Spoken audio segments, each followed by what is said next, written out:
Olá, boa tarde. O quarto ministro da Saúde no governo Bolsonaro vai assumir o cargo no pior momento da pandemia. Hoje, em Brasília, o médico Marcelo Queiroga disse que o Ministério da Saúde executa a política do governo, não a do ministro. Aliados políticos avaliam que Queiroga foi uma escolha pessoal do presidente e que a gestão será de continuidade. Eduardo Pazuello deixa o cargo sob críticas e investigações. O Brasil se aproxima das 280 mil mortes por Covid e com hospitais superlotados. Em São Paulo, a média de novas internações está subindo sem parar há um mês. Vários estados endurecem as restrições. O governo de Minas determinou fase roxa, a mais restritiva, para todos os municípios. Goiás suspendeu as atividades econômicas por 2 semanas. E São José do Rio Preto, uma das maiores cidades do interior de São Paulo, decretou lockdown com o fechamento de supermercados e sem transporte público. E ainda, a escassez de vacinas voltou a causar imensas filas na Baixada Fluminense. Nos Estados Unidos, quase 40 milhões de pessoas já estão com a imunização completa. E o marido da Rainha Elizabeth, o príncipe Philip, recebe alta depois de um mês internado no Reino Unido. O Jornal Hoje está começando.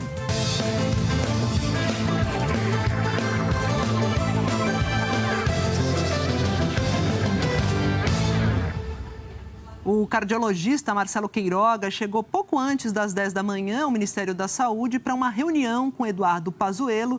O presidente Jair Bolsonaro anunciou ontem o nome de Queiroga para assumir a pasta. Ele será o quarto ministro da Saúde em meio à pandemia, no momento mais crítico, aliás, da pandemia aqui no Brasil.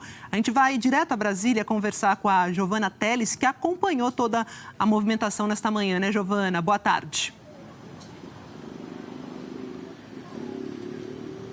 Boa tarde, Maju. Boa tarde para todo mundo. Olha, ainda não saiu no Diário Oficial, não foi publicada a exoneração de Eduardo Pazuello do cargo, também não foi publicada ainda a nomeação de Queiroga como novo ministro da Saúde. A informação que a gente tem é que os dois continuam aqui no prédio do Ministério. Tinha uma expectativa de uma coletiva agora no começo da tarde, mas há pouco a assessoria do Ministério falou aqui com jornalistas que estão acompanhando desde cedo a chegada do novo ministro, disse que eles estudam a possibilidade de um pronunciamento, mas só no fim da tarde, sem entrevista coletiva. A gente chegou aqui cedo, como você falou, Maju, logo antes das 10, assim que o carro parou aqui, estacionou, o novo ministro Queiroga falou rapidamente com os jornalistas.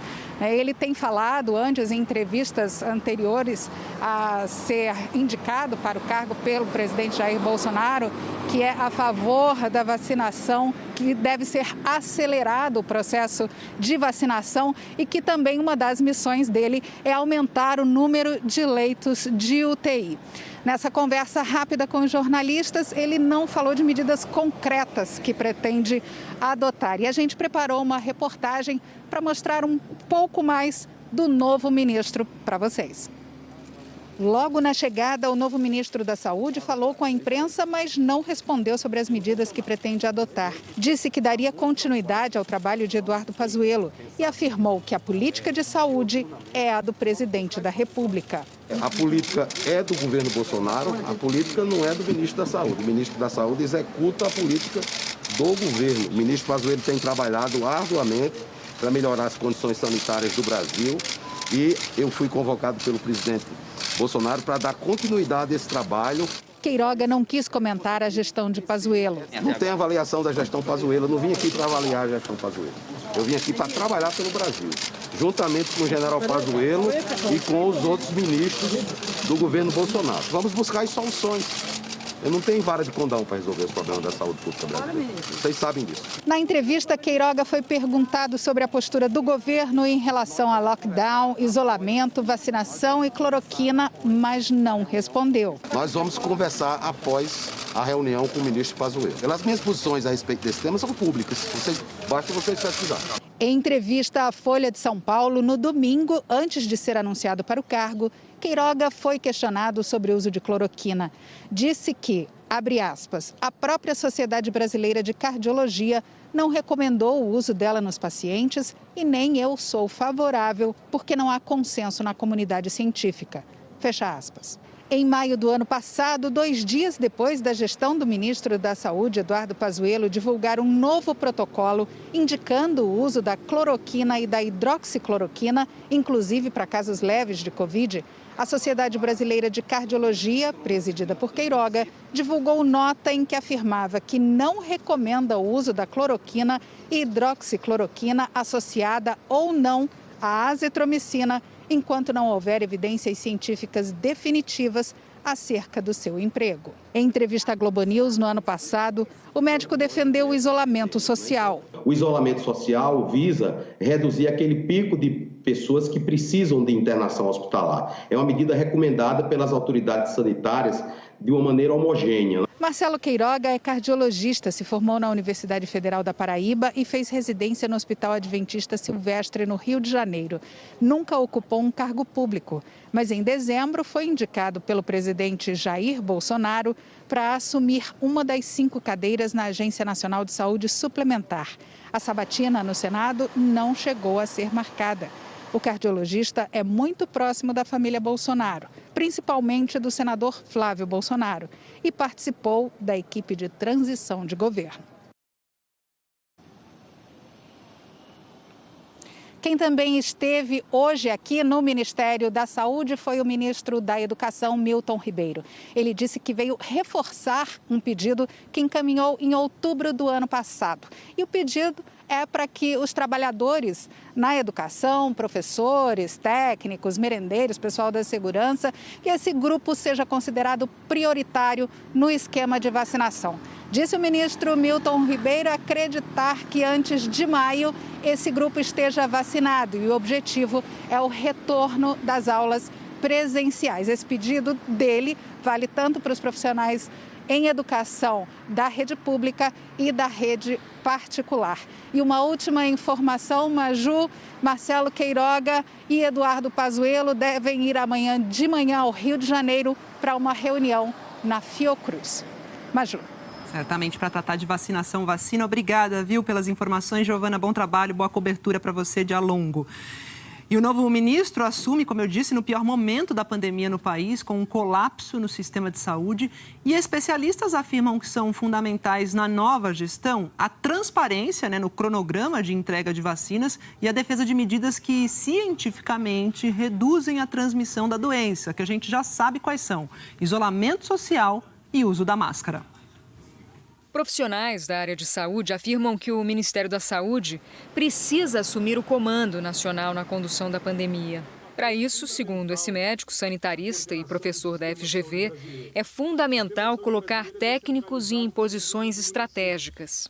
Os municípios precisam da orientação técnica do Ministério, seja para implantar as ações de vacinação, seja para ampliação de leitos hospitalares, seja para adotar medidas restritivas da mobilidade urbana para controlar a transmissão da doença enquanto a gente não tem a população toda vacinada. Acho que o principal desafio nesse momento é recuperar a autoridade sanitária do Ministério da Saúde e, para isso, recompor as áreas técnicas que foram desorganizadas ao longo da última gestão. O governador do Piauí e coordenador do Fórum de Governadores, Wellington Dias, do PT, reforçou que o único caminho a seguir é a ciência e que é preciso um trabalho coordenado. Queremos uma coordenação nacional para medidas preventivas, para conter o coronavírus, para apoio, para o atendimento aos doentes em toda a rede hospitalar do Brasil, para garantir vacinas, mais vacinas para mais vacinação. Para a vice-presidente da Sociedade Brasileira de Imunizações, é necessário ter um calendário confiável sobre a entrega de doses de vacinas, porque esse cronograma já foi alterado diversas vezes na gestão de Eduardo Pazuello. A falta de transparência leva não só à insegurança da população, mas à insegurança e à impossibilidade de cada município e cada estado organizar adequadamente a sua campanha de vacinação. Isso é fundamental para dar segurança e um melhor resultado.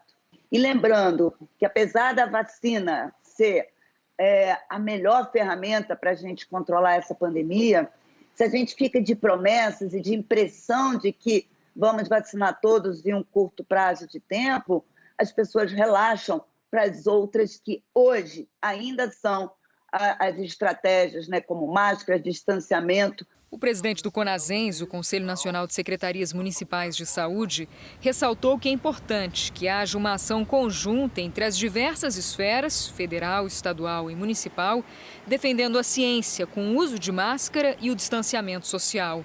Medidas que não eram incentivadas na gestão de Pazuello. Acho que é unir os municípios, unir os governadores em torno de uma proposta única de combate à pandemia.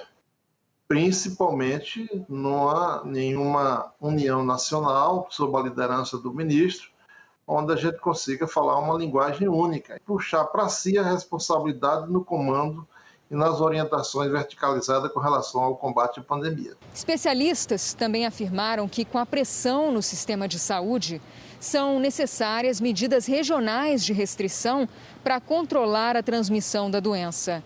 Para a Associação Brasileira de Medicina Intensiva, só abrir novos leitos de UTI não vai resolver o problema. O sistema de saúde, ele já atingiu seu limite máximo de capacidade de abertura de leitos. Para abrir um leito de UTI é uma tarefa complexa, precisa de profissionais treinados. Um médico especialista em UTI, ele precisa de 10 anos de treinamento, né? E, obviamente, nós não temos mais especialistas para cuidar desses leitos. O que nós apoiamos é o que todos os médicos, né, dizem, né, que é comprovado cientificamente e que tem resultado. É o uso de máscara de forma correta, é o distanciamento social, né, são as medidas restritivas nos locais certos para achatar a curva, para não precisar abrir mais leitos. Eduardo Pazuello foi, durante toda a gestão, um ministro subserviente ao presidente. Lembra da fala dele? Um manda, o outro obedece. E foi o mais defendido por Jair Bolsonaro do que qualquer outro ministro. Foi sem meias palavras que Eduardo Pazuello explicou quais eram os termos da relação dele com o presidente Bolsonaro. Senhores, é simples assim. Um manda e o outro obedece. Mas a gente tem um carinho, entendeu? Dá pra falar. Postura que ficou clara mesmo antes da chegada ao topo do ministério. Sua entrada na pasta foi em abril do ano passado, como secretário executivo do então ministro Nelson Taixe. Era o nome de confiança de Bolsonaro. Taixe ficou apenas 29 dias até ser substituído justamente por Pazuello. Ainda interino, Pazuello atendeu a um dos primeiros pedidos de Bolsonaro ao mudar a forma como eram divulgados os números acumulados da Covid. Providência tomada depois de sucessivas manifestações de Bolsonaro contra a contabilização das vítimas por dia de registro e não por data da ocorrência. A efetivação como titular da saúde foi em setembro. E já na posse, ele defendeu o tratamento precoce da Covid, em linha com os discursos de Bolsonaro. Hoje, estudos já demonstram que por volta de 30% das mortes poderiam ser evitadas caso, de forma precoce, fosse ministrado a hidroxicloroquina. O aprendizado ao longo da pandemia nos mostrou que quanto mais cedo atendermos os pacientes, melhores são suas chances de recuperação. O tratamento precoce salva vidas. Em relação à cloroquina, Pazuello fez o que os dois antecessores no comando do ministério, Luiz Henrique Mandetta e Nelson Taixe, se recusaram. A mando de Bolsonaro assinou uma nota técnica com orientações sobre o uso da substância para tratamento da Covid. E como chefe, Pazuello apareceu em diversos momentos sem usar máscara ao lado de autoridades. Quando deu passos em desacordo com o presidente, teve que voltar atrás. Em outubro, pressionado pelo atraso do Brasil na compra de vacinas, tomou a iniciativa de anunciar a governadores a compra de 46 milhões de doses da Coronavac. A vacina do Butantan será a vacina brasileira. Então, nós já fizemos uma carta em resposta ao ofício do Butantan, e essa carta ela é o compromisso da aquisição das vacinas que serão fabricadas até o início de janeiro, em torno de 46 milhões de doses. E essas vacinas servirão para nós iniciarmos a vacinação ainda em janeiro. No dia seguinte, Bolsonaro mandou Pazuello recuar, deixando clara a relação de autoridade. Já mandei cancelar, por exemplo, sou eu, não abro mão da minha autoridade, até porque estaria comprando uma vacina que ninguém está interessado por ela, a não ser nós. Não sei se o que está envolvido nisso tudo é o preço vultoso que vai se pagar para essa vacina, né, para a China. Pazuello obedeceu e voltou atrás. Mesmo diante de alertas de especialistas de que o Brasil iniciava uma segunda onda da pandemia, Pazuello seguiu a linha do presidente e falou em repique da doença. Nós estamos falando também de repique de contaminações e mortos em algumas regiões do país. Sim, é só nós acompanharmos o nosso site, nós podemos observar os dados. O sul e o sudeste do país, o repique ele é mais claro, e o norte e o nordeste do país, o repique é bem menos impactante, com algumas cidades que são fora da curva. O centro-oeste é mais no meio do caminho. E sim, isso é o repique da nossa pandemia. A obediência rendeu a Pazuello durante toda a gestão muitos reconhecimentos e elogios públicos do presidente. Um dos mais enfáticos veio em janeiro, quando Manaus vivia um crescimento dramático no número de casos, internações e mortes. E ainda falta de oxigênio hospitalar. Com todo respeito a muita gente no Brasil, tá? Mas dificilmente alguém melhor que o Pazuello como gestor dentro do Ministério da Saúde. Segunda-feira estava cedo em Manaus, não tem hora para ele, trabalha sábado, domingo, feriado, não tem hora. Não digo que trabalha 24 horas por dia, mas trabalha no mínimo 15 horas por dia, trabalha. Vai lá e resolve o assunto. Nos discursos do presidente Bolsonaro, compra de vacinas nunca foi tratada como uma prioridade. E também isso se refletiu no trabalho de Pazuello. Foi uma gestão marcada pela lentidão nas negociações para a compra de imunizante. Em agosto do ano passado, a Pfizer ofereceu ao governo brasileiro 70 milhões de doses, que seriam entregues em dezembro de 2020. Uma negociação travada, porque os termos do contrato do laboratório não agradaram Bolsonaro. O ano passado ainda, alguns falam, deveria ter contratado a Pfizer em 2020. Você leu, você critica, leu o contrato? Cláusula ali, os advogados chamam de leoninas. Para mim é draconiana. Como, por exemplo, não nos responsabilizamos por qualquer efeito colateral. Pazuello seguiu na mesma linha. Todos já sabem das cláusulas da Pfizer, eu acho que não preciso repetir, mas eu vou ser sucinto. Isenção completa de responsabilidade por efeitos colaterais, de hoje ao infinito. Simples assim. Em fevereiro, a previsão era ter 46 milhões de doses até o fim de março. Mas neste mês, a estimativa caiu para 38 milhões. Pouco depois, para 30 milhões. Ainda ministro, ele reduziu mais uma vez a previsão de vacinas para março, 22 a 25 milhões de doses. A queda veio após pressão do Centrão, com elogios do presidente até os últimos dias. Mas a gestão de Pazuello está sendo questionada na Justiça em várias frentes. No Supremo Tribunal Federal, ele responde a um inquérito por indícios de que sabia do iminente colapso no sistema de saúde de Manaus um mês antes de enviar representantes ao Estado. Já na Procuradoria da República, no Distrito Federal, Pazuello é investigado para saber se houve uso ilegal de dinheiro público na compra de remédios sem eficácia comprovada, se houve omissão na compra de vacinas e baixa execução nos recursos para a pandemia. O Tribunal de Contas da União apontou ilegalidades no uso de dinheiro público para a compra de cloroquina para tratar pacientes com a Covid-19. E sobre uma ação apresentada pelo PDT, o Procurador-Geral da República, Augusto Aras, informou ao Supremo Tribunal Federal que há apurações preliminares que indicam condutas do presidente Jair Bolsonaro e de Eduardo Pazuello sobre o uso de medicamentos contra a Covid.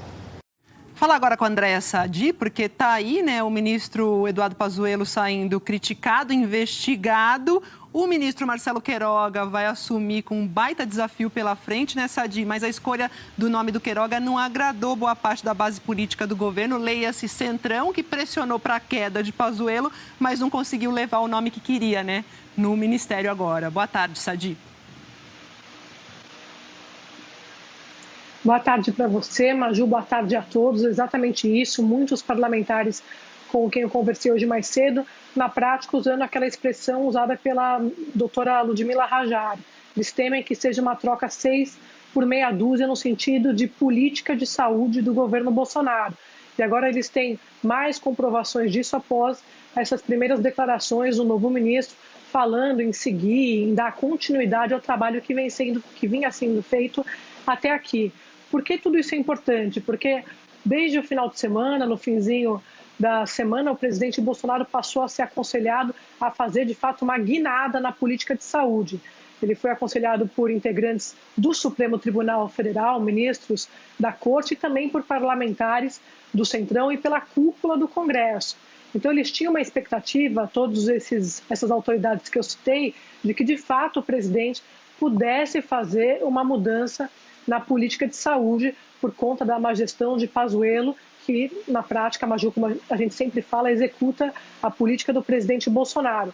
Eles tiveram essa impressão quando o governo cogitou e convidou a doutora Ludmilla, mas, como a gente viu ontem, ela explicou por que não aceitou o convite, exatamente por conta dos pontos que ela elencou, e o governo não toparia aquele tipo de ação à frente do Ministério da Saúde.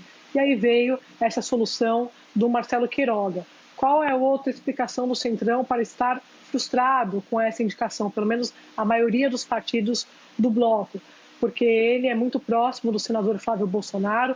Integrantes do próprio governo dizem para mim que, sim, ele foi uma indicação apoiada pelo Flávio Bolsonaro e, por isso, ele teria pouca margem de manobra, por exemplo, para vir contra uma declaração do presidente ou para dizer algo que não agrade o presidente, mas que seja alinhado à ciência, alinhado aos especialistas, aos médicos, orientações de saúde que possam ajudar a população no combate à pandemia. Maju, então, a expectativa em relação a ele não é boa por parte dos políticos, eles estão observando, é claro, e também estão aguardando para saber como ele vai fazer com os cargos que estão abaixo dele, se o presidente vai pedir para manter assessores de Pazuello ou se ele vai ter autonomia, pelo menos para trocar sua equipe. Mas como a gente sempre gosta de dizer aqui, para lembrar, carta branca no governo Bolsonaro é difícil, Maju. O presidente, por exemplo, chegou a prometer isso para o ex-ministro da Justiça, Sérgio Moro. Moro tentou, por um tempo, acreditar nessa carta branca, mas depois foi obrigado a deixar o governo quando o presidente passou a interferir em mudanças ligadas ao ex-ministro da Justiça. Então, a expectativa com o novo ministro da Saúde não representa uma guinada na política de saúde, segundo parlamentares da base aliada. Maju. Teremos que aguardar nessa dia. Obrigada pelas informações, bom trabalho para você. E enquanto está nessa transição aí de Pazuello para Marcelo Queiroga, por todo o país, os números da pandemia não param de subir e as medidas restritivas de circulação estão se espalhando. Os especialistas são unânimes em dizer que essas são medidas indispensáveis agora para conter a circulação do vírus. O choro é livre, não dá para a gente reclamar, é isso que tem. Em Minas Gerais, o governo do estado anunciou hoje que todos os municípios vão entrar na chamada onda roxa, que é a mais restritiva, e isso vai ocorrer a partir de amanhã.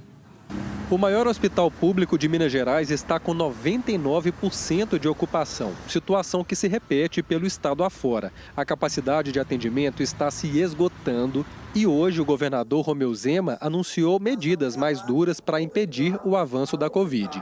A partir de amanhã, passa a valer em Minas a chamada Onda Roxa. É um pacote de medidas mais restritivas, com funcionamento apenas de serviços essenciais, instalação de barreiras sanitárias, suspensão de cirurgias eletivas e toque de recolher à noite.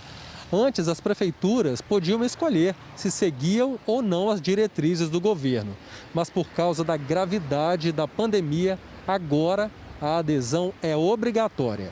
O nosso sistema de saúde entrou em colapso, ou seja, mais pessoas procuram os nossos hospitais do que nós temos capacidade de atendimento. Nós estamos sendo obrigados a optarmos entre continuarmos vivendo como se nada estivesse acontecendo ou termos um isolamento para salvarmos muitas vidas. E eu sou favorável a salvar vidas. Belo Horizonte já adota medidas restritivas há 2 semanas. Na rede pública, os leitos de terapia intensiva estão com 89,7% de ocupação. Na rede particular, o problema é ainda maior. Restam apenas 6 leitos de UTI para pacientes com Covid. A gente não tem mais médicos, a gente não tem mais enfermeiros, fisioterapeutas e a capacidade de abertura de leitos basicamente se restringe hoje a recursos humanos. A taxa de transmissão da Covid em BH nunca esteve tão alta, 1,28. Nós estamos realmente assim, numa situação muito dramática, vai ser uma cena de horror. Então a população tem que entender assim, não vai ter vaga para o seu infarto, não vai ter vaga para uma colecistite, não vai ter vaga para infecção urinária, não vai ter vaga para acidente de ônibus, de carro, por exemplo. A mãe do Matheus precisou ser internada, mas não conseguiu vaga nem na rede particular. Nós ligamos para acho que quase todos ou todos os hospitais em Belo Horizonte, tentando conseguir pelo menos uma vaga. Bom, sem sucesso, não conseguimos nada. O hospital referência para o tratamento de Covid em Belo Horizonte não consegue atender mais ninguém. 100% dos leitos estão ocupados. Se você se preocupa com essa situação, por favor, fique em casa, porque ninguém vai estar seguro enquanto todos não estiverem seguros. E a mãe do Matheus, que a gente mostrou agora na reportagem, conseguiu uma vaga numa UTI. E no Pará, a fiscalização está pesada para garantir as medidas do lockdown, que entrou em vigor em Belém e na região metropolitana. O lockdown começou às 9 da noite de ontem. A polícia montou barreiras nas principais avenidas da capital para fiscalizar o cumprimento da medida. Eu concordo, entendeu? Porque é segurança para nossa família. Hoje de manhã, muitas ruas vazias. No centro da cidade, ambulantes tentavam conseguir alguma renda perto das paradas de ônibus mais movimentadas. Quem não explicar o que está fazendo na rua pode ser multado em R$ 150. Mas seu João teve o melhor dos motivos para sair de casa com a mulher dele, Dona Elma. Porque ela vai tomar vacina, Eu já tomei as 2. Ela vai tomar a segunda agora. Além da capital, outros 4 municípios da região metropolitana de Belém estão em lockdown por uma semana. Apenas atividades essenciais podem funcionar, como supermercados, farmácias, bancos, serviços de segurança e saúde. O governo do Pará anunciou um pacote econômico e tributário de R$ 500 milhões para apoiar os trabalhadores mais atingidos pela pandemia. A pressão é muito grande sobre o sistema de saúde. Na rede pública estadual, 81% dos leitos de UTI estão ocupados. Na rede municipal, 94%. E segundo a Prefeitura de Belém, neste momento, não há leitos clínicos disponíveis para pacientes de Covid. Nesta unidade de pronto atendimento na capital, um dos médicos usou um adaptador para dividir o cilindro de oxigênio entre 2 pacientes. Dispositivo de emergência não é uma coisa que é utilizada de forma rotineira, mas que durante um aperto, numa quantidade muito grande de pacientes, a gente pode utilizar. A rede particular também está perto do colapso. Uma operadora de plano de saúde começou a montar um hospital de campanha no estacionamento de uma de suas unidades. Para essa infectologista, além da chegada de mais vacinas, o contágio pelo coronavírus só vai diminuir se todo mundo respeitar as medidas de restrição. O lockdown, se for bem feito, se as pessoas cumprirem, se houver fiscalização, vai haver uma diminuição do número de casos. Em relação ao vídeo que a gente mostrou, que traz o cilindro de oxigênio, a Secretaria Municipal de Saúde de Belém afirma que essa é uma situação pontual e garante que tanto o atendimento quanto o abastecimento de oxigênio estão normalizados. Pernambuco também vai apertar as medidas de restrição para tentar conter a disseminação do vírus. A gente vai para Recife conversar com a Meire Lanunci, que tem as informações. Meire, bem-vinda, boa tarde. Oi, Maju, boa tarde para você, boa tarde a todos. O governo do estado decretou uma quarentena mais rigorosa aqui em Pernambuco a partir da próxima quinta-feira, dia 18. Todas as atividades não essenciais vão fechar as portas. Não poderão funcionar, por exemplo, bares, restaurantes, shoppings, lojas de roupas, de eletrodomésticos. As pessoas também não poderão frequentar parques, praias, academias de ginástica, igrejas. E aí tem outro detalhe importante, vão ficar suspensas as aulas nas escolas e nas universidades, agora só se for online. Desde o começo do mês que o Estado vem restringindo aos poucos a circulação de pessoas. Primeiro, teve a restrição no horário de funcionamento do comércio nas cidades do interior. Depois, foi para todo o Estado. Até amanhã, essas atividades não essenciais podem funcionar das 5 da manhã às 8 da noite. Na quinta-feira, tudo fechado mesmo. Essas atividades, essas medidas, elas foram tomadas porque a situação no sistema público de saúde está muito grave. A taxa de ocupação de leitos na UTI da rede pública para a Covid-19 está em 96%. A última vez que essa taxa tinha sido registrada aqui foi em 9 de junho, mas tem um detalhe. Lá em junho eram 701 leitos de UTI na rede pública para a Covid. Hoje são 1.253, ou seja, tem muito mais gente internada hoje com sintomas graves da Covid-19 aqui em Pernambuco. Infelizmente, Maju. Infelizmente, Meire, obrigada pelas informações. Meire que trouxe informações sobre restrição em Pernambuco a partir da próxima quinta-feira, mais severas. Continuo falando de restrições aqui, dessa vez em Goiás. As atividades econômicas vão ser suspensas por 2 semanas a partir de amanhã. Essa medida se sobrepõe aos decretos municipais e vale para todo o estado. Apenas serviços essenciais vão poder funcionar. Restaurantes e lanchonetes devem atender por serviços de entrega. Transporte coletivo fica mantido, mas será priorizado o embarque de trabalhadores essenciais que vão ter que apresentar lá um comprovante de vínculo de trabalho. Hoje, Goiás tem apenas 10 leitos de UTI disponíveis na rede estadual para atender pacientes de Covid. Quase 10 mil vidas já foram interrompidas por causa da doença no estado. Restrição também em Santa Catarina, 22 municípios da Grande Florianópolis vão ter medidas de isolamento social mais rígidas, isso a partir de hoje. Todos os dias, entre 6 da tarde e 6 da manhã, só os serviços essenciais vão poder funcionar. Comércio de rua, shoppings e academias, por exemplo, vão ter que fechar as portas. O mesmo vale para bares e restaurantes que só vão poder trabalhar com serviço de entrega. Também estarão proibidas em qualquer horário as aulas presenciais nas escolas públicas e particulares. As novas regras valem até terça-feira que vem, que é dia 23. E uma das maiores cidades aqui do interior de São Paulo vai entrar em lockdown completo. É São José do Rio Preto, que fica no noroeste paulista, vai fechar até supermercados e suspender o transporte público. O Tiago Vasconcelos tem os detalhes para a gente. Como é que vai funcionar esse lockdown aí de verdade em São José do Rio Preto? Tiago, bem-vindo, boa tarde.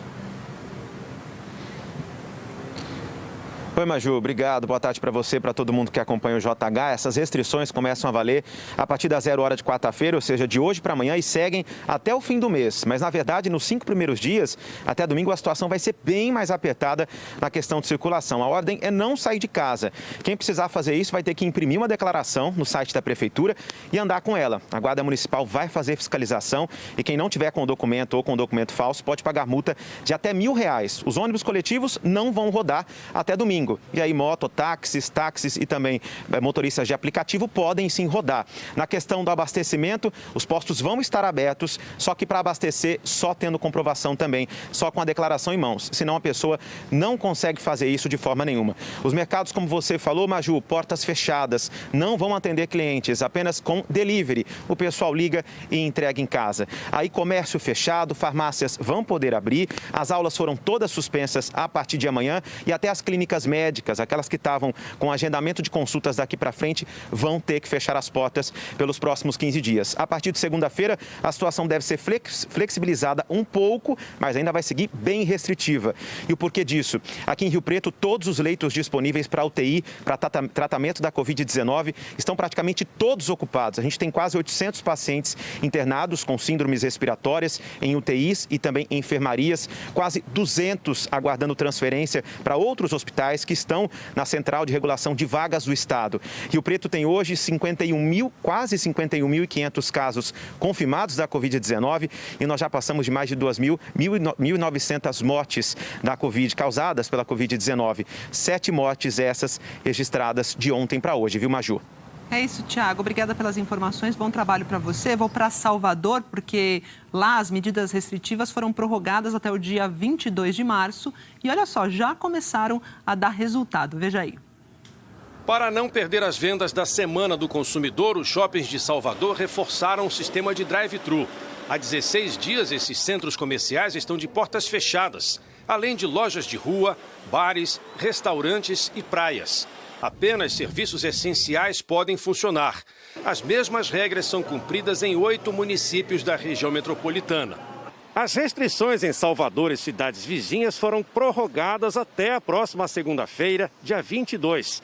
É um esforço para tentar frear a escalada de casos e desafogar os hospitais nessa região, que concentra os números mais preocupantes da Covid no estado. A ocupação dos leitos de UTI adulto para a Covid na capital é de 87%. E hoje 112 pessoas esperam para serem internadas. Em Salvador, o fator RT, que indica quantas pessoas poderiam ser infectadas por um único doente de Covid, vem caindo. No começo do mês de fevereiro, a taxa estava em 1,26 e agora é de 1,15. A prefeitura já vê essa queda como resultado das medidas restritivas. Os cientistas especialistas falam que depois de 15 dias os números começam a cair significativamente, que é o que está ocorrendo. Porém, ainda há uma pressão muito grande no sistema de saúde, que se permanecermos nos cuidando, evitando o contato, usando máscaras, fazendo a higienização, a gente vai reduzir ainda mais essa taxa de contágio.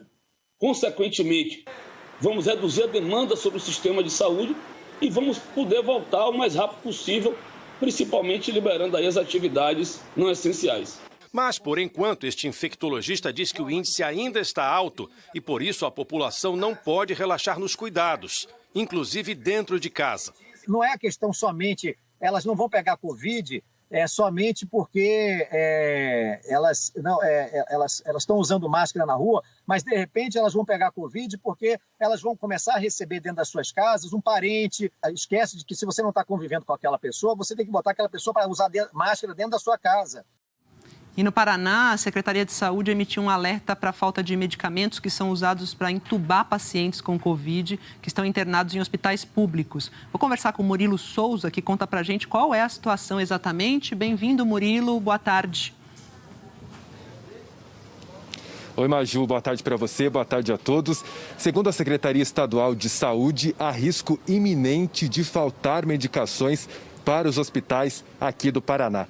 O Centro de Medicamentos, que monitora 63 hospitais públicos que recebem pacientes com a Covid-19, calculou que o estoque de bloqueadores neuromusculares usados para entubar pacientes é suficiente apenas para mais 3 dias na maioria desses hospitais. Outro alerta é para o estoque de sedativos e analgésicos, que nas contas da Secretaria consegue abastecer os hospitais por mais 8 dias.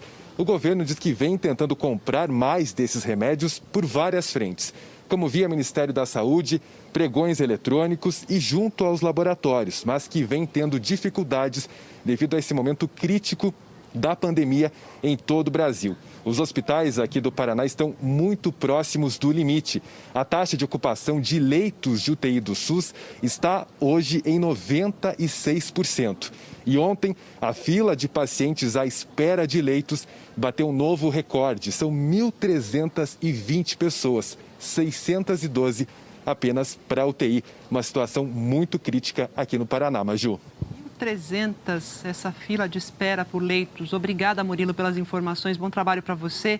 E lá no Maranhão, o Conselho Regional de Medicina e a Associação Médica do Maranhão fizeram um apelo à população.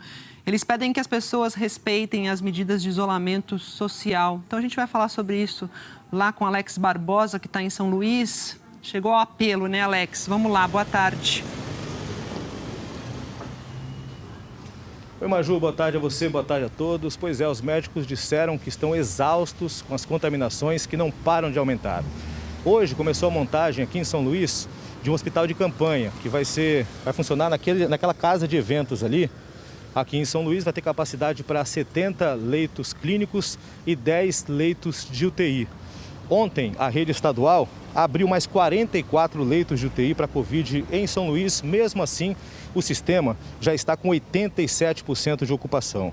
O Maranhão segue em alta na média móvel de mortes. 36 pessoas morrem diariamente com coronavírus. A cidade de Balsas, a principal cidade do sul do estado, está há 2 semanas com as UTIs lotadas. Não há mais vagas e pacientes graves estão sendo transferidos para outros municípios.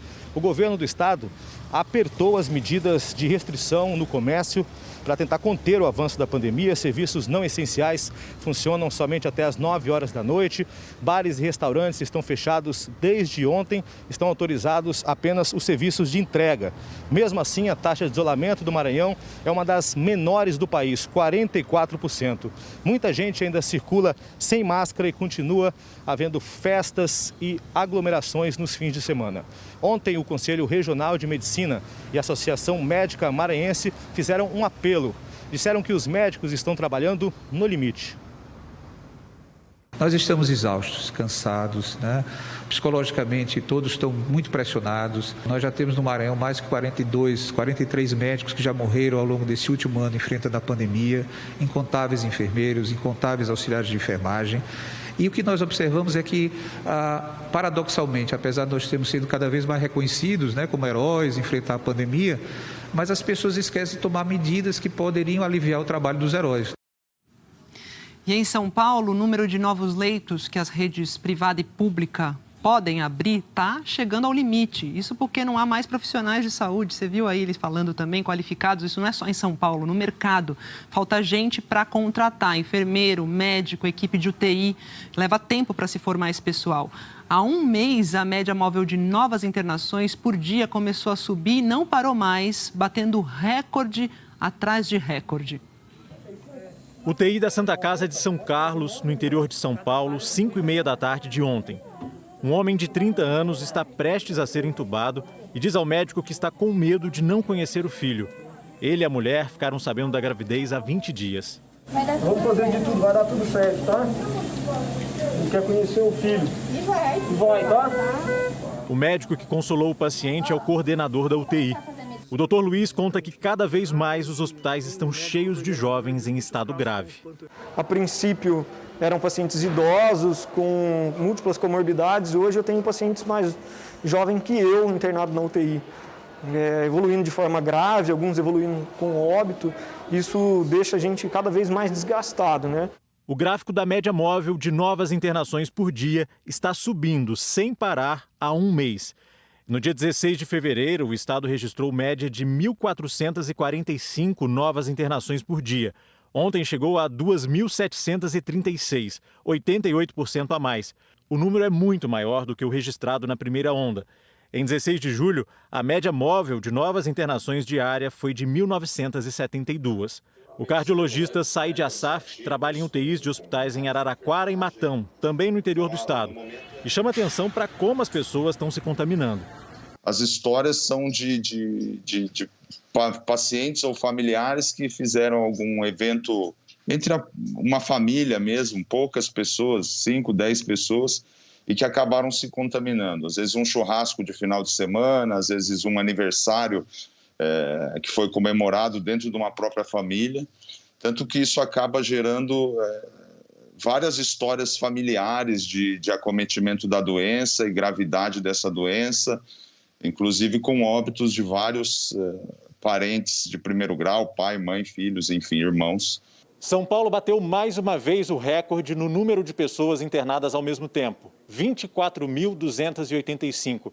A taxa de ocupação de UTI está em 89%. Os hospitais públicos e particulares correm para abrir novas vagas.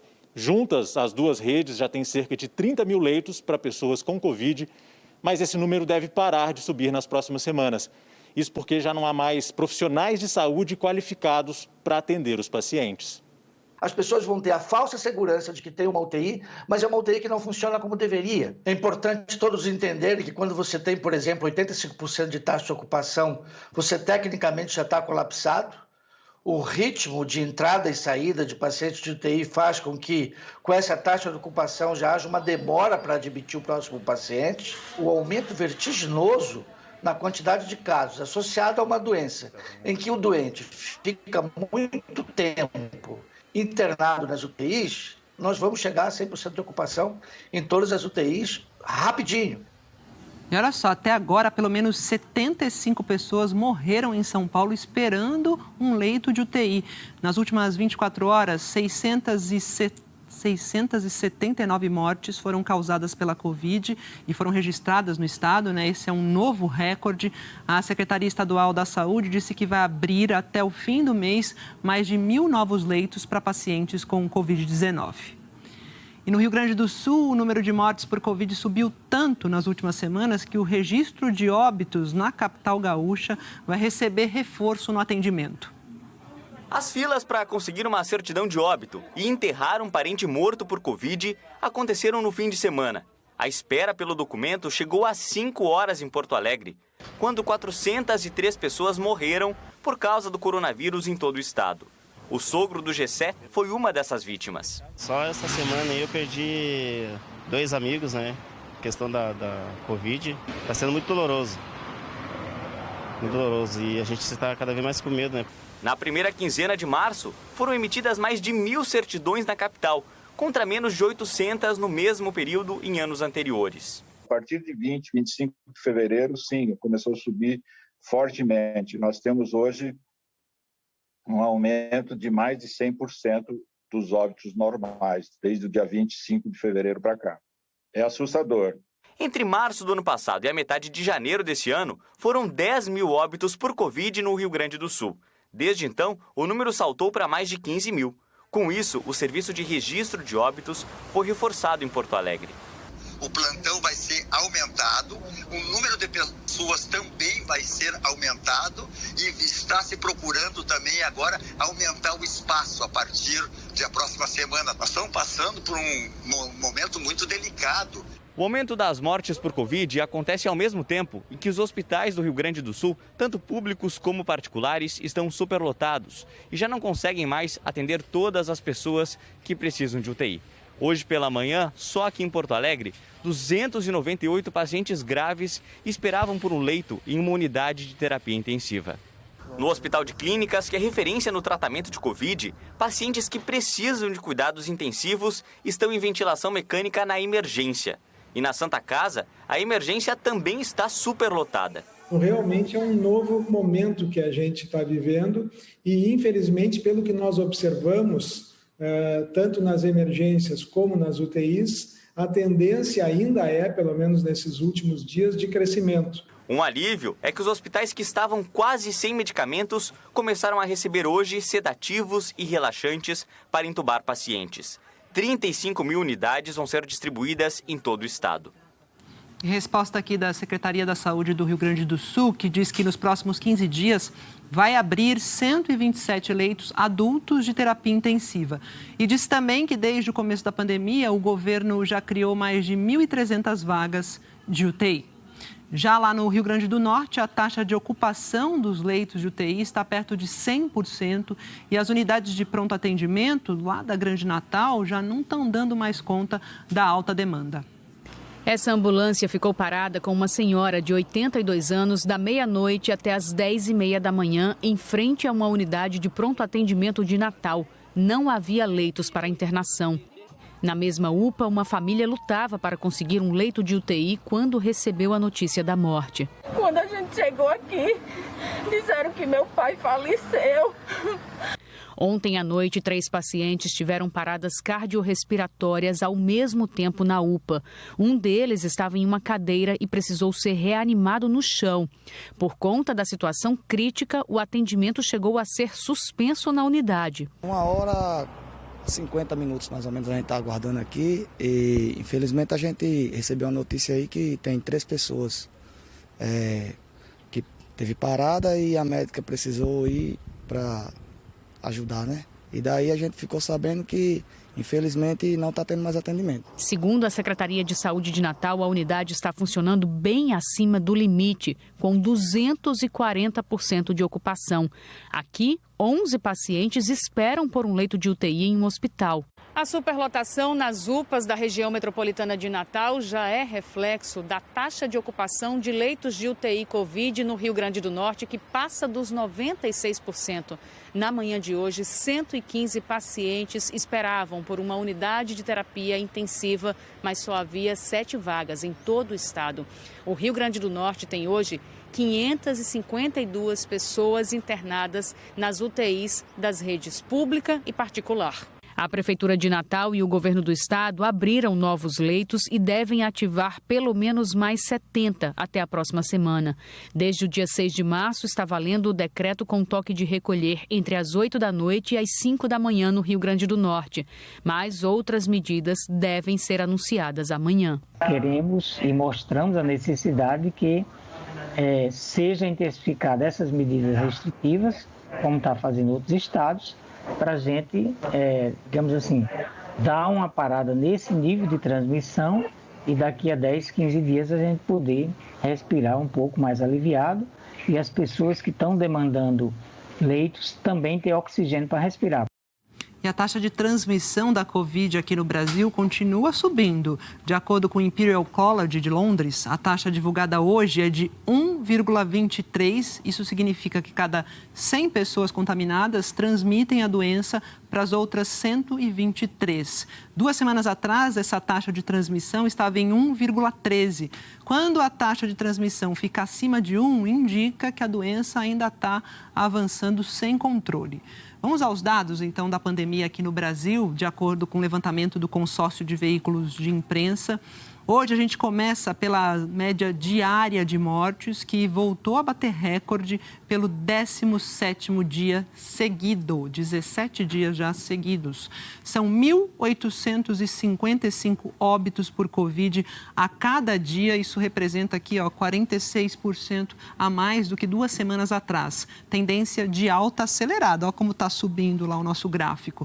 O país ficou com essa média depois de registrar 1.275 óbitos em 24 horas e temos 279.602 pessoas que já perderam a vida para a doença, isso desde o começo da pandemia.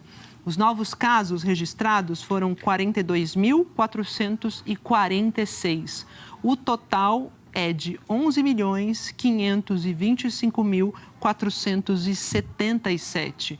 A média de novos casos está em 67.142 por dia. Houve um aumento aqui de 21% se a gente comparar com 14 dias atrás.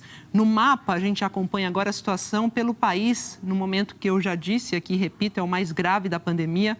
Com alta na média de mortes, em vermelho, estão 23 estados e o Distrito Federal. As maiores altas lá em Goiás, com 139%, e Mato Grosso, com 118%. Goiás tem média de 101 mortes por dia. Em Mato Grosso, são 53 mortes por dia. Em amarelo, com estabilidade, apenas um estado, o estado da Bahia. E 2 estados estão com queda na média de mortes e aparecem aqui em azul. Amazonas com uma redução de 35% e Rio de Janeiro com uma redução de 22%. O Amazonas tem, em média, 41 mortes por dia e no Rio de Janeiro são 86. Por falar em Rio de Janeiro, né, o Rio fez aquela mudança no horário do comércio, mas isso não foi suficiente para acabar com aquela muvuca, com as aglomerações no transporte público. 1, 2, 3, 11, 12, 13. Ao todo, 17 passageiros desembarcaram dessa van hoje cedo em Campo Grande, na zona oeste do Rio. Muitos estavam sem máscara. Nesta outra van, que também estava cheia, nem o motorista usava máscara. Lotação também nos ônibus. O escalonamento no horário de funcionamento do comércio e serviços anunciado pela Prefeitura para tentar conter a aglomeração nos transportes parece não ter surtido efeito. No BRT, mais uma manhã comum, de ônibus abarrotados. Tinha muito passageiro para pouco ônibus no terminal Alvorada, na Barra da Tijuca. As autoridades falam que devemos ter todos os cuidados, mas como a gente pode ter esse cuidado dentro desse BRT? Pessoas às vezes sem máscara, tossindo, eu corro risco todos os dias de ser contaminada. É um sufoco, né? Muito sufoco, é uma humilhação. A ida para o trabalho também foi de aglomeração nos trens da Supervia.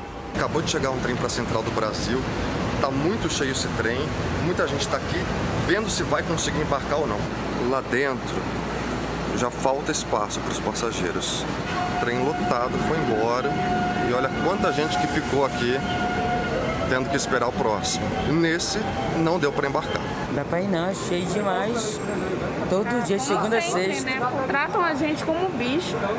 A passagem é cara e a gente não tem o direito nem de ir sentado. Muita gente passa mal em pé. O trem lotado, as pessoas não colocam máscara dentro do trem, nem fora do trem. Agora chegou um trem vazio, correram lá para dentro, conseguiram embarcar, conseguiram um lugarzinho para sentar, mas elas dizem que chegam a ficar 40 minutos na estação, uma rotina bem difícil. O esforço que você faz no seu dia a dia para evitar aglomeração, a hora que chega no trem, vai por água abaixo. Por água abaixo. Primeiro que as pessoas não usam máscara dentro do trem. Não tem nenhum tipo de fiscalização, então realmente o esforço vai por água abaixo. Essas imagens feitas por passageiros mostram a situação dentro dos vagões. As pessoas não se respeitam, né? Muitos usam máscara, outros não. E todos os dias nós temos que conviver com essa aglomeração dentro dos transportes públicos, né? Cada dia pior. Se não pegar aglomeração, não chega no trabalho. Não chega, não tem como. Deveria ter mais trens para poder as pessoas andarem mais confortáveis no transporte público. Para esse infectologista da UFRJ, evitar aglomerações nos transportes é tão importante quanto as medidas sanitárias de prevenção. O que tem que ser feito é aumentar o número de veículos e reduzir a entrada de pessoas e, na medida do possível, fazer com que as pessoas usem máscara. É difícil que um ano depois a gente esteja dizendo as mesmas coisas e que as pessoas nos vários níveis da cidadania não tenham entendido isso. Eu me sinto naquele filme O Feitiço do Tempo, em que o dia é o mesmo, vai se repetindo, se repetindo, se repetindo. Bom, o consórcio BRT afirmou que está operando com toda a capacidade. A Supervia disse que hoje a circulação dos trens estava irregular por causa de um furto de cabos no sistema. A empresa afirmou ainda que monitora a taxa de ocupação dos trens para nunca ultrapassar os 60% e que a fiscalização sobre o uso de máscaras cabe à Polícia Militar. Aí a PM negou, disse que só dá apoio às fiscalizações. Falar de vacina, olha, em Belfor Roxo, lá na Baixada Fluminense, idosos esperaram até 18 horas para tomar vacina contra a Covid. E teve gente que não conseguiu tomar não, veja só. A fila para vacinação em Belfor Roxo, na Baixada Fluminense, começou ontem. Nessa espera estão idosos de 71 anos. Muitos não conseguiram tomar a dose na segunda-feira. Quiseram garantir a vacina hoje, último dia para essa idade. Chegou que horas aqui ontem? 9 horas. 9 horas o quê? Da noite? Da noite. Famílias inteiras se revezaram na espera durante a madrugada. Para muitos, esperar não adiantou. Nesse posto, as 100 senhas acabaram antes das 8 da manhã. Já vim, mas não consigo a senha. Desde 1h da manhã, foi todo mundo espernichada. É um absurdo. A conta da minha mãe agora. Não sabe o que fazer, olha quanta gente. E agora? Depois da confusão, a Prefeitura de Belfor Roxo anunciou que o calendário será suspenso no fim do dia e disse que as filas se formaram porque pessoas de outros municípios foram até lá. O calendário também parou no Rio e em Duque de Caxias. Os municípios aguardam o envio de novas doses pelo Ministério da Saúde. Com o avanço da doença, o número de pacientes graves disparou. No estado, os pedidos de internação em leitos de terapia intensiva chegaram a 176 no último domingo. É a maior procura por UTIs desde que a pandemia começou. O recorde anterior tinha sido em maio, com 165 solicitações. A enfermeira Thaís Vasconcelos, de 34 anos, trabalhou na linha de frente, tratando pacientes com Covid, mas não conseguiu vacina. Hoje, está internada com metade dos pulmões comprometidos. Nós contraímos o vírus, sendo que os sintomas da Thaís evoluíram muito rápido. Thaís está internada no CTI, entubada, na posição prona, numa situação bem grave. A posição prona é quando os médicos colocam o paciente de bruços, uma tentativa de aumentar a oxigenação. No estado, a ocupação de leitos de terapia intensiva para a Covid chega a 78%.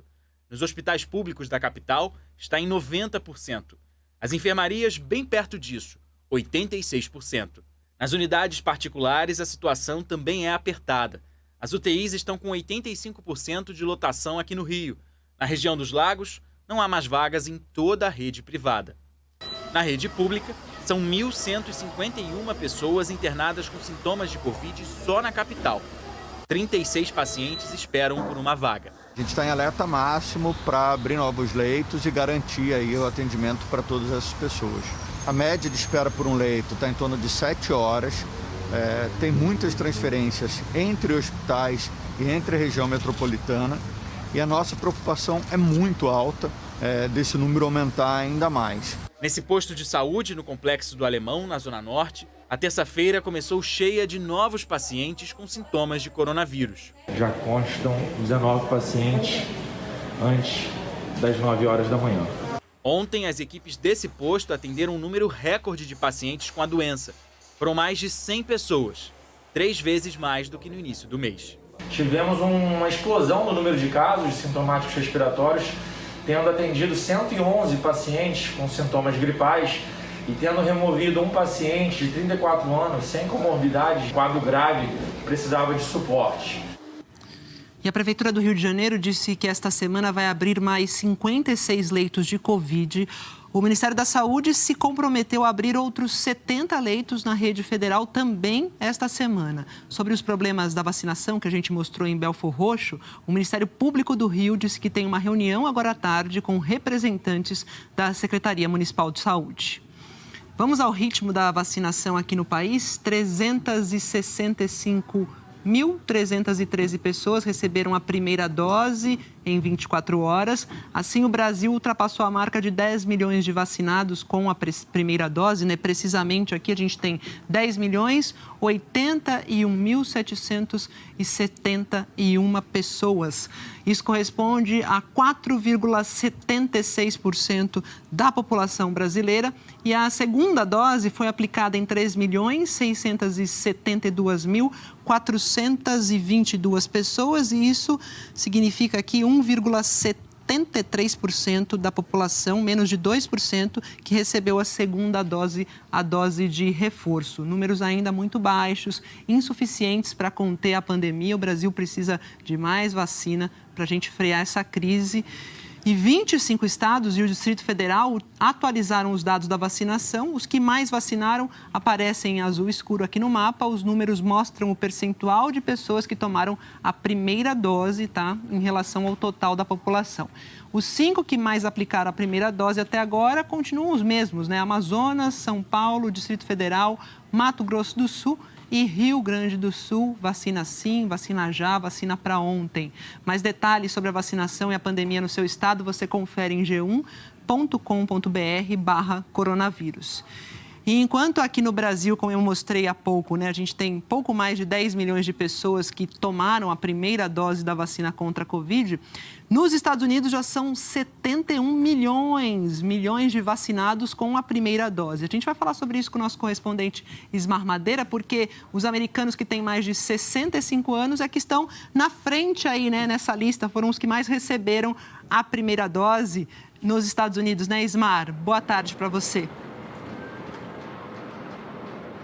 Estão sim, Maju. Muito boa tarde para você e para todos. Olha só, entre esses que receberam pelo menos uma dose da vacina, 64% dos que têm mais de 65 anos de idade estão incluídos. E 27,5% de toda a população adulta aqui dos Estados Unidos. Em todo o país, em média, 2.430.000 doses estão sendo aplicadas por dia. E no último sábado, esse número atingiu um pico de mais ou quase 4.600.000 doses em apenas 24 horas. Esse prédio aqui atrás de mim é o maior centro de convenções de Nova York e foi transformado num posto de vacinação. Está funcionando 24 horas sem parar. A gente pode ver que não tem fila, porque as pessoas vêm para cá com hora marcada. O agendamento é feito pela internet.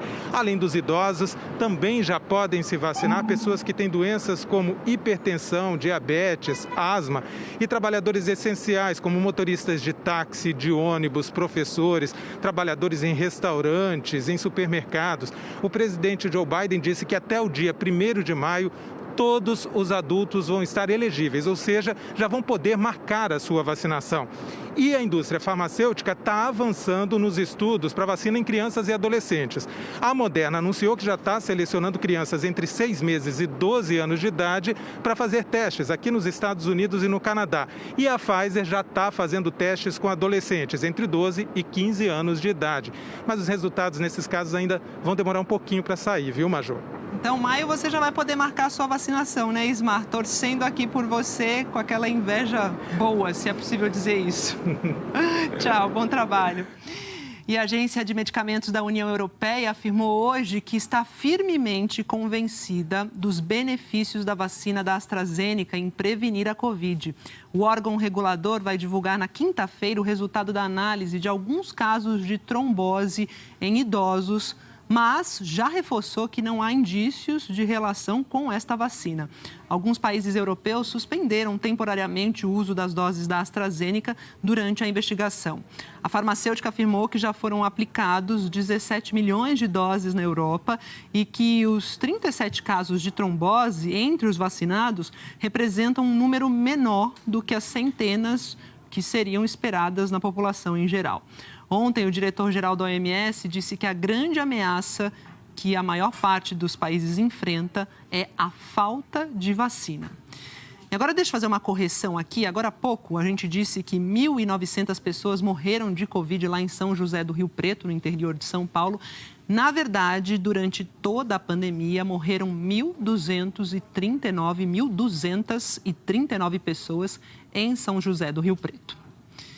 E durante 6 meses, o Profissão Repórter acompanhou a internação e a recuperação de pacientes que desenvolveram a forma mais grave da Covid. Dalva, 5 meses internada numa UTI. Mais um ano, hein? A luta continua, vó. Sóstenes, 38 anos, 1 mês entubado. Ele era o que mais falava pra gente se cuidar, pra gente colocar máscara. Augusta, 72 anos. A angústia dos filhos e a disposição para retomar a vida. Obrigado, meu Deus, por tudo! Edinalva, depois da alta, a dificuldade para retomar os primeiros passos. Graças a Deus, eu estou sentando. Hoje, depois de todas as mulheres do mundo, no Profissão Repórter. E ainda hoje, o marido da Rainha Elizabeth, o príncipe Philip, recebe alta depois de 1 mês internado no Reino Unido. A seguir, o presidente da Fundação Palmares, Sérgio Camargo, é investigado por denúncias de assédio moral. Mais de 260 mil empregos com carteira assinada foram criados em janeiro. A operação, que mira um esquema bilionário de sonegação fiscal no setor de café. E as regras que podem evitar aquelas ligações indesejadas para a oferta de produtos e serviços. É já já.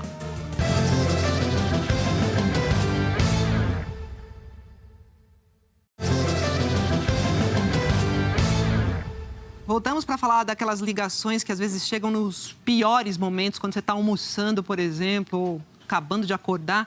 A Agência Nacional de Telecomunicações quer endurecer as regras contra essas ligações que a gente recebe o tempo todo, oferecendo produtos e serviços. Uma consulta pública está aberta até 1º de abril para ouvir a população.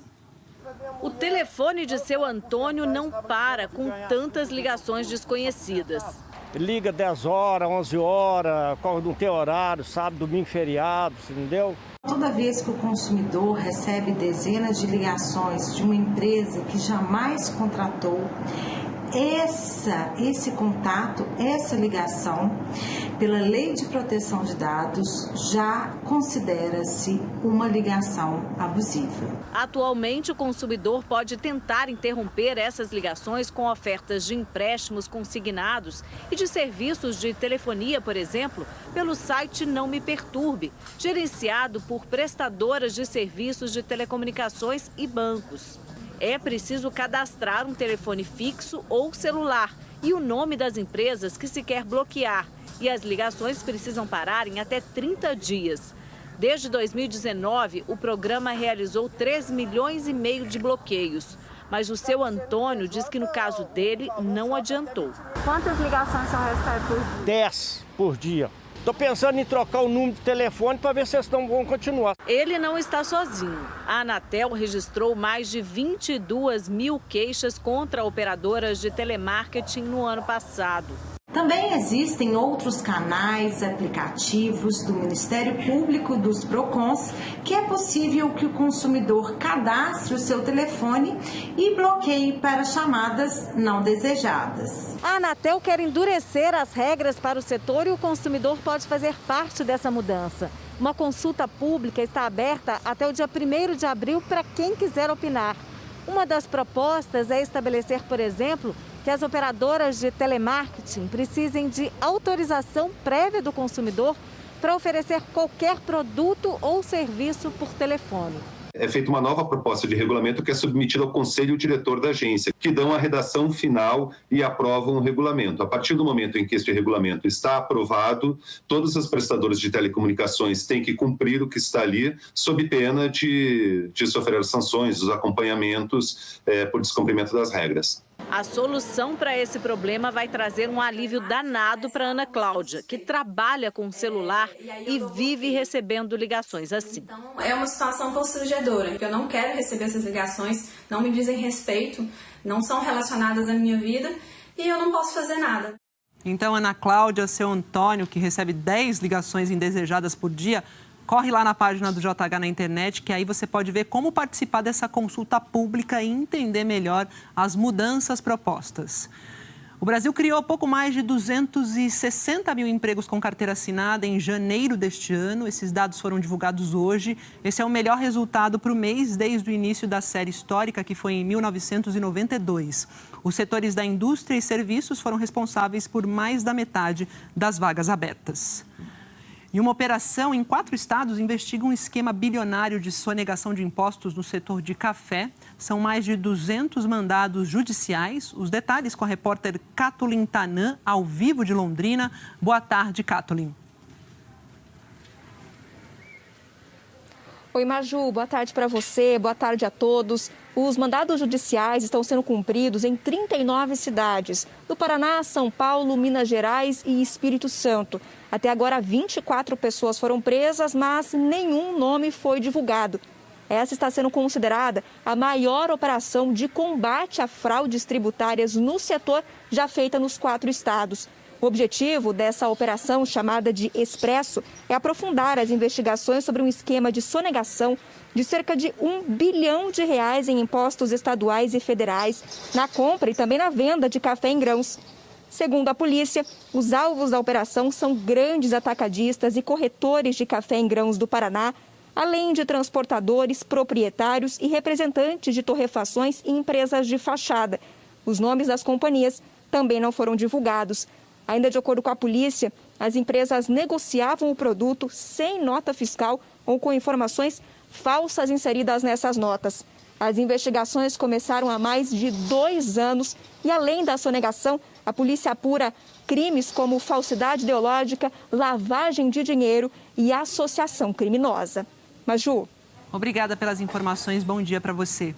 O Ministério Público do Trabalho, lá no Distrito Federal, abriu uma investigação para apurar denúncias contra o presidente da Fundação Palmares, que é o Sérgio Camargo, por assédio moral contra servidores da Fundação. Essa investigação foi divulgada na edição de hoje do jornal Folha de São Paulo. A apuração teve início após relatos de suposta perseguição psicológica a trabalhadores com opiniões e posições políticas e ideológicas diferentes daquelas que são defendidas por Camargo. Na semana passada, gestores pediram demissão após apontarem influência de pessoas de fora da Fundação Palmares nas decisões da presidência. O documento já faz parte da investigação do Ministério Público do Trabalho. Em uma rede social, Sérgio Camargo disse que desaparelhar o órgão é seu dever e que tem a prerrogativa de nomear cargos de confiança. A Justiça Federal do Distrito Federal voltou atrás e arquivou denúncia contra 3 políticos do Partido Progressistas acusados de organização criminosa pela Lava Jato. O juiz Frederico de Barros Viana, da 10ª Vara Federal, mudou decisão do juiz Valisney Oliveira, que tinha transformado em réus os ex-parlamentares Benedito de Lira, José Otávio Germano e Luiz Fernando Ramos Faria. Eles foram denunciados ao Supremo Tribunal Federal sob acusação de que integravam um esquema que desviou dinheiro da Petrobras e de outros órgãos da administração. Como eles perderam os mandatos, o caso foi enviado para a primeira instância. Na decisão, o Viana afirmou que a denúncia foi baseada apenas em delações premiadas sem a devida comprovação. E a seguir, o príncipe Philip, marido da rainha Elizabeth, recebe alta depois de um mês internado no Reino Unido. Os novos secretários de Estado e de Defesa dos Estados Unidos vão à Ásia na primeira viagem internacional depois da posse de Joe Biden. E a Eliana Marques conta como fica o tempo em todo o país. É já já.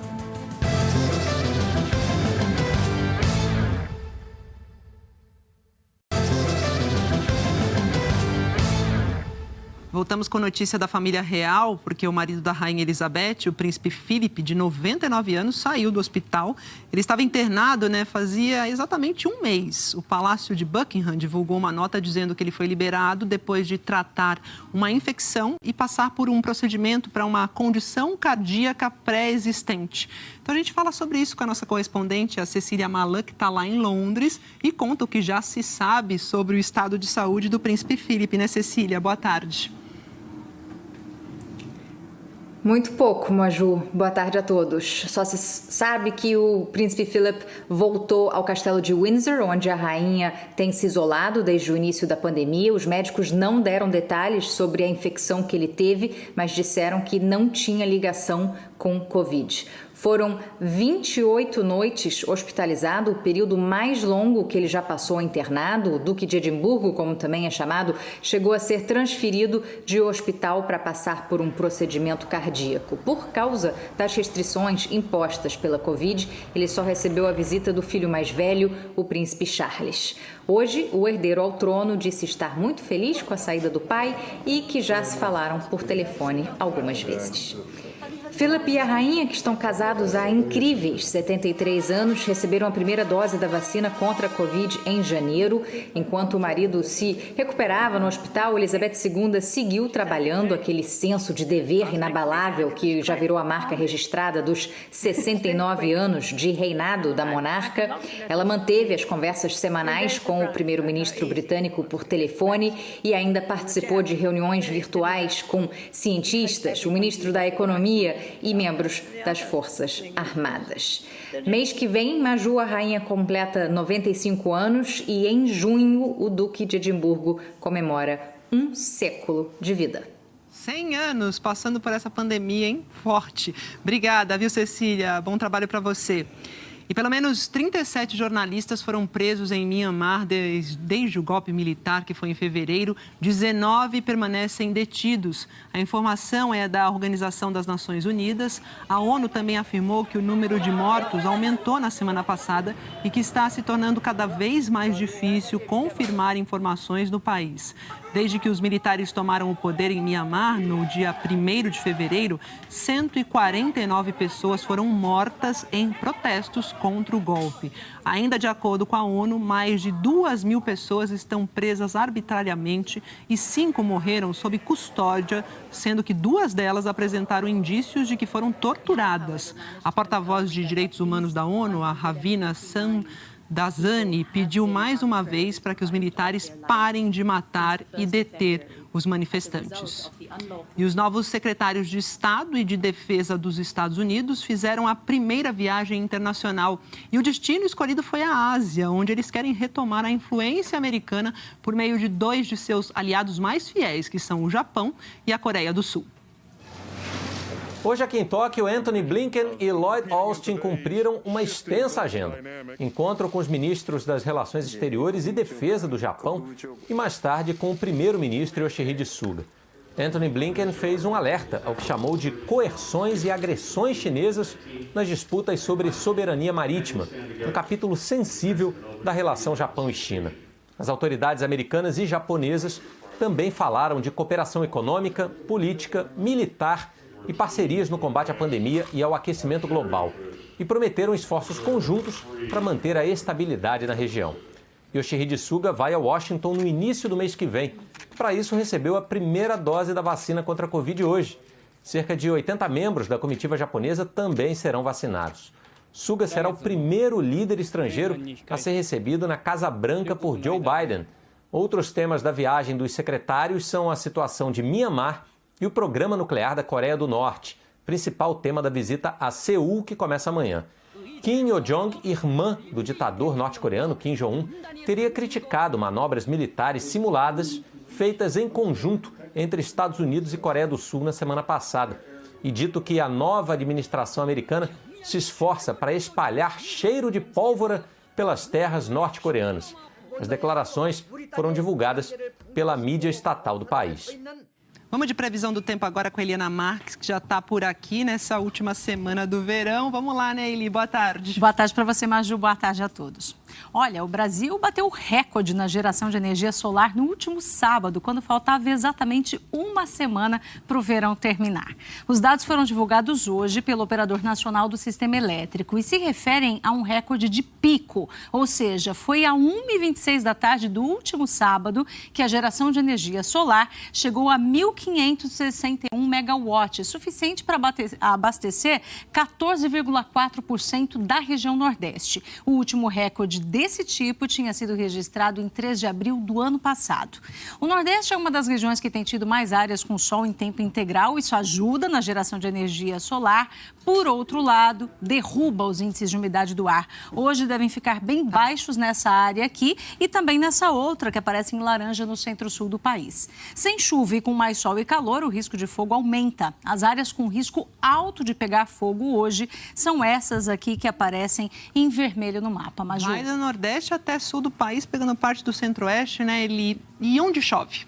Bom, previsão de chuva, possibilidade de chover em todas essas áreas que estão em verde aqui no mapa e aí estão fora dessa área de chuva, né? O leste do Rio Grande do Sul, também o extremo norte do estado do Rio, Espírito Santo, centro-norte de Minas, grande parte da Bahia, Sergipe e parte aqui do sertão de Alagoas e também de Pernambuco. Porto Alegre, Vitória, Salvador, também Aracaju. Todas elas estão aqui na área sem previsão de chuva hoje. Já em Uruguaiana, no oeste do Rio Grande do Sul, passando também por Goiás, por Tocantins, pelo sudeste do Pará, por essa área entre o noroeste do Amazonas e Roraima e também entre o litoral do Maranhão e o litoral do Ceará, todas essas aí que eu falei, têm possibilidade de uma chuva mais intensa hoje, só que tudo muito isolado.